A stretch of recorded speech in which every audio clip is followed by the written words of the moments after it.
वो हैं राजनीति के धुरंधर, विपक्षी भी जिनके सामने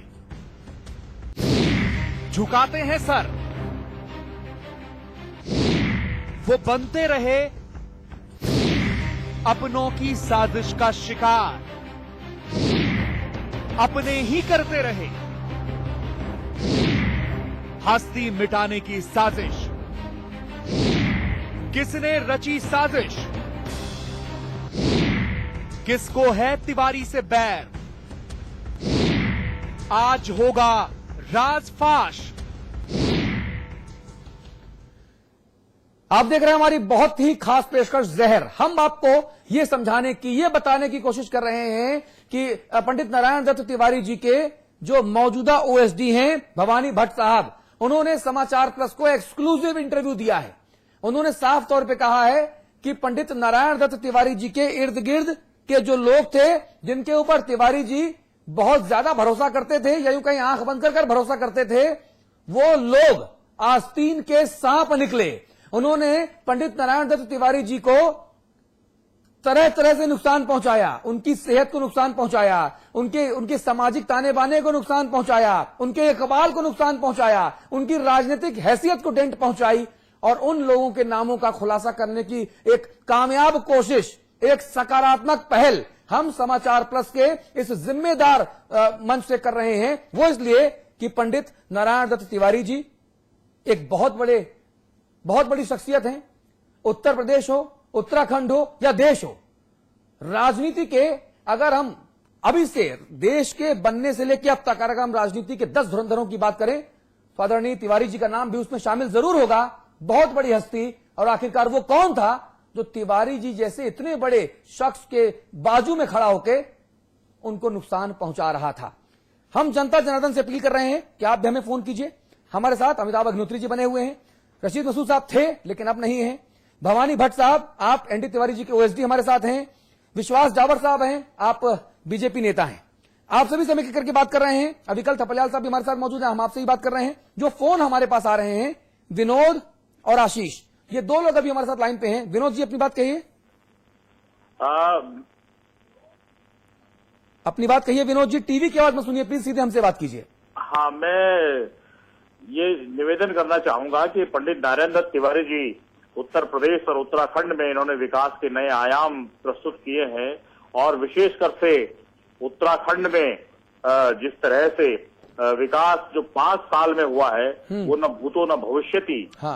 ऐसा विकास पंडित नारायण दत्त तिवारी जी के टाइम पे हुआ है। पंडित नारायण दत्त तिवारी जी ने उत्तर प्रदेश और उत्तराखंड में नहीं, देश में भी विकास की एक छाप छोड़ी है। हाँ। इस कारण ही उनको विकास पुरुष के नाम से जाना जाता है। लेकिन निश्चित रूप से आपके समाचार प्लस चैनल को मैं बधाई देना चाहता हूं, धन्यवाद देना चाहता हूं, जिस तरह से उन्होंने ये महत्वपूर्ण मामला आज उजागर किया है। पंडित नारायण दत्त तिवारी जी को न सिर्फ जहर दिया जा रहा है, बल्कि पंडित नारायण दत्त तिवारी जी एक विकास पुरुष के रूप में देश के इतने वरिष्ठ और सीनियर लीडर होने के बावजूद इन्होंने देश के लिए जो काम किया है, उत्तराखंड और उत्तर प्रदेश के लिए जो काम किया है, लेकिन इन लोगों को न सिर्फ इनको जहर दिया जा रहा है, जो ये समाचार प्लस ने खुलासा किया है, ये बहुत दुर्भाग्यपूर्ण है। इसके अलावा मैं यह भी निवेदन करना चाहूंगा कि न सिर्फ ये जहर दिया जा रहा है, बल्कि उनके चरित्र को भी तार करने का काम। विनोद जी बहुत धन्यवाद आपका, बहुत धन्यवाद आपका। और मैं बार बार कह रहा हूं कि हमारे जो दर्शक अपनी राय बता रहे हैं, ये राय उनकी निजी राय है और हमारे दर्शकों की राय से सहमत या असहमत होना अमिताभ जी के लिए, मेरे लिए, हमारी संपादकीय टीम के लिए, अविकल जी के लिए, किसी के लिए भी जरूरी कतई नहीं है। आशीष एक और दर्शक हमारे साथ हैं। आशीष भाई अपनी बात कहिए संक्षेप में। अतुल जी, आशीष गोयल बोल रहा हूँ देहरादून से। जी बताइए। एक चैनल का वरिष्ठ पत्रकार भी हूँ देहरादून में। जी। नारायण दत्त तिवारी के साथ जो लोग 2002 में देहरादून आए थे और उसके बाद आंध्र प्रदेश तक गए, उस समय उन लोगों की हैसियत क्या थी और आज क्या है, और किस तरह से वो षड्यंत्र में शामिल हुए, और आंध्र प्रदेश में जो भी एपिसोड हुआ राजभवन में जी, उसके बाद उनकी हैसियत कैसे बढ़ी, ये भी एक बहुत जांच का विषय है। आखिर किस एवज में उनकी, मतलब किस एवज में उनको आंध्र प्रदेश में खदानें दी गई, या किस एवज में उन्होंने बेंगलोर में इन्वेस्टमेंट किए बड़े बड़े, ये बहुत बड़ा जांच का विषय है। कि जो 2002 में आज व्यक्ति देहरादून आया था नरेंद्र तिवारी के साथ, आज अचानक करोड़ों रुपए का मालिक कैसे बन बैठा? आशीष जी, आपको क्या लगता है किस एवज में दी गई होंगी खाने? देखिए, नरेंद्र तिवारी के खिलाफ आंध्र प्रदेश में जो एपिसोड हुआ राजभवन के अंदर, क्या किसी राजभवन में किसी की औरत की हैसियत है कि बिना किसी की साजिश के वो राजभवन में गवर्नर के कमरे तक पहुंच जाए? हाँ, ये संभव नहीं है, राजभवन में एंट्री नहीं होती है। गोयल जी, आपने कहा कि आप वरिष्ठ पत्रकार भी हैं, आपके पास जानकारी भी बहुत अच्छी नजर आ रही है, बहुत सारगर्भित जानकारी नजर आ रही है। तो जो सवाल आप उठा रहे हैं, उन सवालों के जवाब भी अगर आप खुद दे दें, आप क्यों नहीं नाम दे लेते उस व्यक्ति विशेष का या व्यक्तियों का? देखिए, जिनको लाभ हुआ है। सब जानते हैं कि 2002 में नरेंद्र तिवारी के साथ कौन आया था देहरादून। हाँ। और 1996 में जो आदमी नरेंद्र तिवारी के तिलक लेने आवास पर लोगों को पानी पिलाने का काम करता था, आज वो करोड़ों रुपए की संपत्ति का मालिक बन बैठा है। आखिर कैसे? आपकी बात सही है। अगर आप हमारे करोड़ों दर्शकों को नाम बता देंगे। तिलक लेन पर जाने का अवसर मुझे मिलता था आशीष जी। जी, दिल्ली में तिलक लेन पर तिवारी जी क्या मैं जाता आता था? कौन पानी पिलाता था वहां उस वक्त? जी, उस वक्त वहां कौन पानी पिलाता था? आप कुछ बताएं तो मैं शायद स्मरण करने की कोशिश करूं। अमिताभ जी, आप अग्रज हैं मेरे, आप स्वयं जानते होंगे नरेंद्र तिवारी के 1996 में उसके आवास पर कौन आया था और किसकी सिफारिश से आया था, है ना? मैं तो दो लोगों को जानता था आशीष गोयल वहां, एक कैलाश पंत को और दूसरे रहमान भाई को। बाकी पानी चाय पिलाने वालों से कभी परिचय का अवसर मिला नहीं।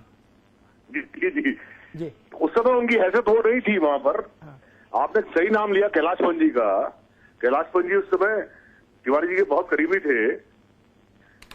उसके बाद मतलब पानी पिलाने वाला अचानक कैसे इतना करीबी हो गया और कैसे वो आंध्र प्रदेश से राजभवन तक पहुंच गया? ये जी, हेलो, चलिए आशीष गोयल जी, बहुत धन्यवाद आपका, बहुत धन्यवाद। नाम बताने में पता नहीं क्या है। भवानी भट्ट साहब, खतरनाक तरीके का एक खौफ, एक डर, खुद को पत्रकार बताने वाले लोग भी नाम नहीं बता रहे। आप तिवारी जी का प्रतिनिधित्व कर रहे हैं, आपको नाम लेने में 1-1.25 घंटा लग गया। धन्यवाद अविकल साहब का कि उन्होंने नाम का खुलासा किया और आज हम लोग समाचार प्लस के इस मंच पर उन नामों को जीरो इन करने की एक सामाजिक कोशिश कर रहे हैं। कानूनी कोशिश करने का अधिकार मेरे पास नहीं, चूंकि वकील मैं हूं, लेकिन ये मंच दूसरा है। भट्ट साहब, सवाल यही है कि इतने महान कद्दावर व्यक्ति से, जिससे हर कोई डरता हो, जिसका नाम न लिया जा रहा हो, जिसको आंध्र प्रदेश में खदानें दी गई हो, बेंगलोर में करोड़ों अरबों रुपए का इन्वेस्टमेंट किया हो, और आप लोग कुछ बोलने को तैयार नहीं। नहीं, जैसा आप कह रहे हैं कि बोलने के लिए तैयार नहीं है, मैं तो बोल रहा हूं और मैंने जो बातें तरीके से आपसे करनी चाहिए और आपके चैनल के माध्यम से जो बात करनी चाहिए, मैंने तो स्पष्ट रूप से सारी बात कही और जो बातें मेरी दायरे में मुझे कहनी चाहिए मैंने सब बातें कह दी आपसे। और नाम का खुलासे वाली जहां तक बात है, तो नाम का खुलासा तो मेरे से पहले आप ही ने कर दिया था। अच्छा भवानी जी, एक बात बताइए, तिवारी जी के भतीजे हैं और परिवार के लोग हैं, आप हैं, मातृपक्ष है, पितृपक्ष, सबके नई पीढ़ी के लोग उनके साथ हैं परिवार के।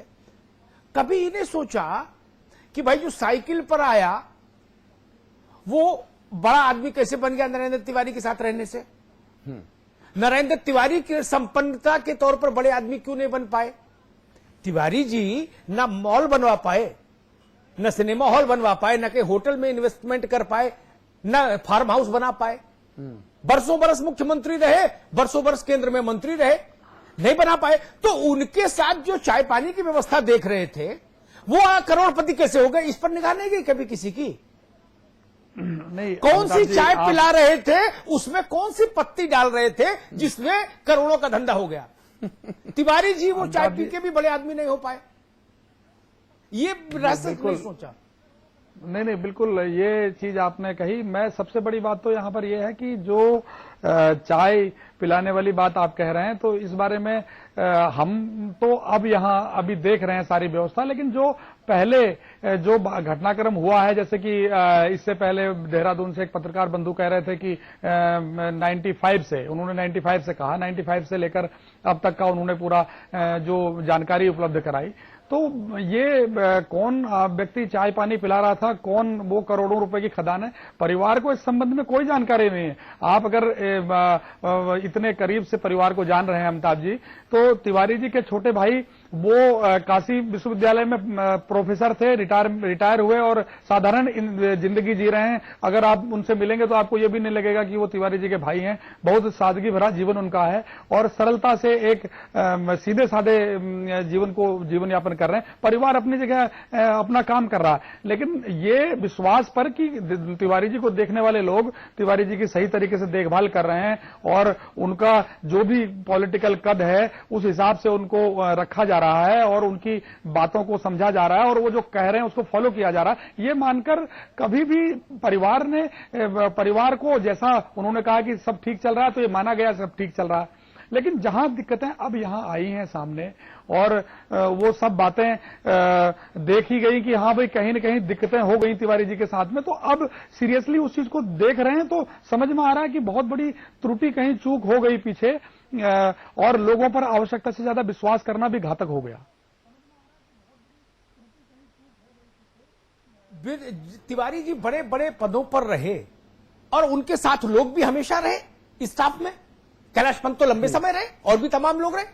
कभी ये इंप्रेशन इस देश में नहीं गया कि फला आदमी तिवारी जी का राजपाट चला रहा है। ये इंप्रेशन एक ही बार क्यों गया उनके पूरे 40-50 साल के करियर में, जब वो पदों पर रहे। वो वित्त मंत्री रहे इस देश के, ये मैसेज नहीं गया। उत्तर प्रदेश के चीफ मिनिस्टर रहे, ये मैसेज नहीं गया कि नारायण दत्त तिवारी को ये आदमी चला रहा है। ये मैसेज एक ही बार क्यों गया जीवन के अंतिम चरण में आके, और ये मैसेज गया। और अगर मुझसे कोई ये कहे, चाहे वो तिवारी जी का परिवार का हो या गैर परिवार का हो, मुझसे ये कोई कहे कि साहब मैं इतना संत था, मैंने तो सुना ही नहीं, तो ये मैं नहीं मानूंगा। उत्तर प्रदेश और उत्तराखंड में वो नाम गूंजता रहा लगातार। जितने लोग तिवारी जी को जानते थे वो उस नाम को भी जानते थे। इसलिए अगर कोई ये समझाए कि जी हमको तो पता ही नहीं लगा कौन चला रहा था राजभवन, कौन चला रहा था उत्तराखंड की सरकार, तो ये तथ्य ठीक नहीं ना, ये स्वीकार योग्य